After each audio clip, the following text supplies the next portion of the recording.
Okay, I'm going to be talking about the certainty of history in Canticle for Leibowitz. Starting out, we have a quote.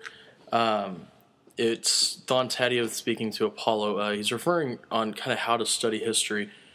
First, we see Apollo say, "So you reject all history then as myth, a flame edged out from the spark." He says, "Not reject, but it must be questioned. Who wrote your histories?" And then slightly further down, it says, "If you doubt it, why bother studying the Leibowitzian documents? Because a doubt is not a denial. Doubt is a powerful tool, and it should be applied to history." Basically, what he's saying here is not that we should take history as automatically incorrect or anything like that, but that we have to use every resource that we have to double-check history, to look at the facts, to see kind of what's really there. Going on from that, we have the abbot listening to the radio update towards the end of the book with Joshua, and he suddenly shuts it off, and he comments kind of in frustration, what's to be believed, or does it matter at all? When mass murder's been answered with mass murder, rape with rape, hate with hate, there's no longer much meaning in asking whose axe is bloodier. Evil on evil piled on evil. Was there any justification for what they did, or was there? We only know what we only know what that thing says, and that thing is captive. The Asian radio has to say what will least displease its government. Ours has to say what will least displease our fine, patriotic, opinionated rabble, which is what, coincidentally, the government wants it to say anyhow, so where's the difference? What I'm taking on that, in so much as history goes, is essentially there's so many different sides to things. When I read a history of one person, it's going to say this. Whenever we read a history or what's been written by another, it says something completely different. And so we can take that into even this very recent history of things that have happened in the past, hours, days, weeks, whenever. And looking at that side, there's a completely different history there. So going on from that, I have one more quote. We're looking at the narrator speaking there. It's on page 144. It's the beginning of the 14th chapter. And it says, "Now a dark age seemed to be passing. For 12 centuries, a small flame of knowledge had been kept smoldering in the monasteries. Only now were their minds ready to be kindled. Long ago, during the last age of reason, certain proud thinkers had claimed that valid knowledge was indestructible, that ideas were deathless and truth immortal. But that was true only in the subtlest sense, the abbot thought, and not superficially true at all. There was objective meaning in the world, to be sure, the non-moral logos or design of the Creator, but such meanings were God's and not man's, until they found an imperfect incarnation, a dark reflection within the mind and speech and culture of a given human society, which might ascribe values to the meanings so that they became valid in a human sense within the culture. For man was a culture bearer as well as a soul bearer, but his cultures were not immortal, and they could die with a race or an age, and then human reflections of meaning and human portrayals of truth receded, and truth and meaning resided unseen only in the objective logos of nature and the ineffable logos of God. Truth could be crucified, but soon, perhaps, a resurrection." Now, that's a bit of a long quote, but what it's really saying is that, even after this dark age and whatnot, men create cultures, and men create these societies, and these ways of thinking, and all of the different the things that come along with society. However, it's temporary.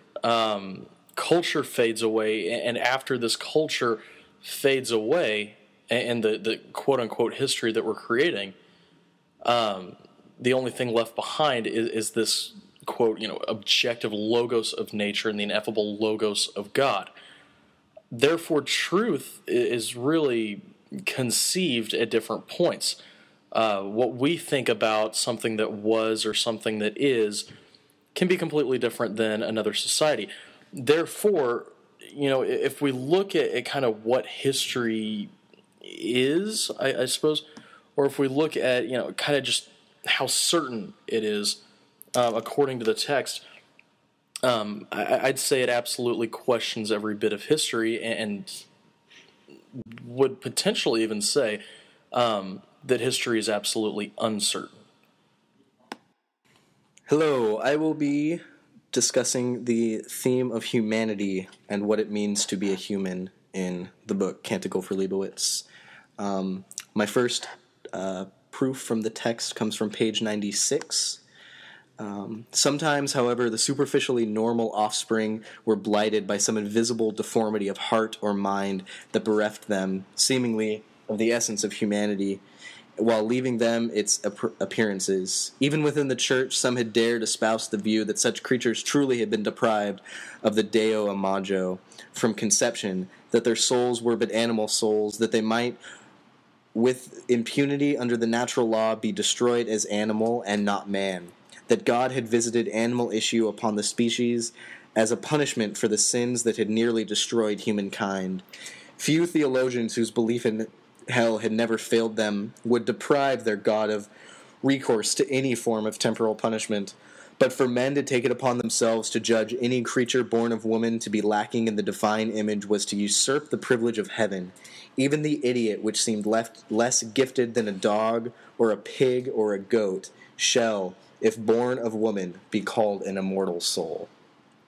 So here, essentially, the text is saying that even after the fallout, the mutants were still image bearers of God and still, in the church at least, held value as human beings. Again, the end says, even the idiot, which seemed less gifted than a dog or a pig or a goat, shall, if born of woman, be called an immortal soul. So no matter how stupid a person is or how lifeless they seem, they're still considered to be children of God.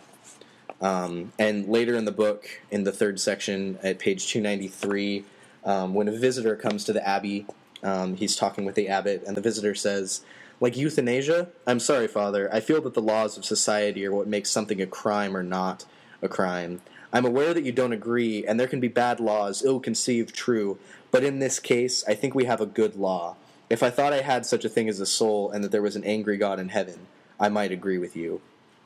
So here the visitor is referencing the fact that they were killing people who were irradiated to the point where life wasn't, according to them at least, it didn't seem like it was worth living at all, solely because just their lives, they couldn't function like normal humans. So the government was offering euthanasia as a way out of their suffering, and the abbot was staunchly against that, and that gets him into trouble later in the book. So the book ends with the abbot taking the Eucharist from the church, and as he's running out of the church, he is struck by the falling stone and drops the chalice and the wafers. And at that point, there is the now life-given head of a woman who was trying to get that head baptized as a human, but the church wouldn't allow it because they didn't deem that head to be human. But later, the woman dies, but her head comes to life at that same point, and it's right as the bombs are falling. And at this pinnacle moment, the book says on page 332, after she has given the Eucharist communion to the priest, he says, the book says, he tried to refocus his eyes to get another look at the face of this being who by gestures alone had said to him, I do not need your first sacrament, man, but I am worthy to convey you this sacrament of life. So this creature who even the church had deemed not worthy of being considered a human was the only person on the planet worthy to give the body of Christ to a priest, no less. So yeah, that's what it means to be a human in Canticle for Leibowitz.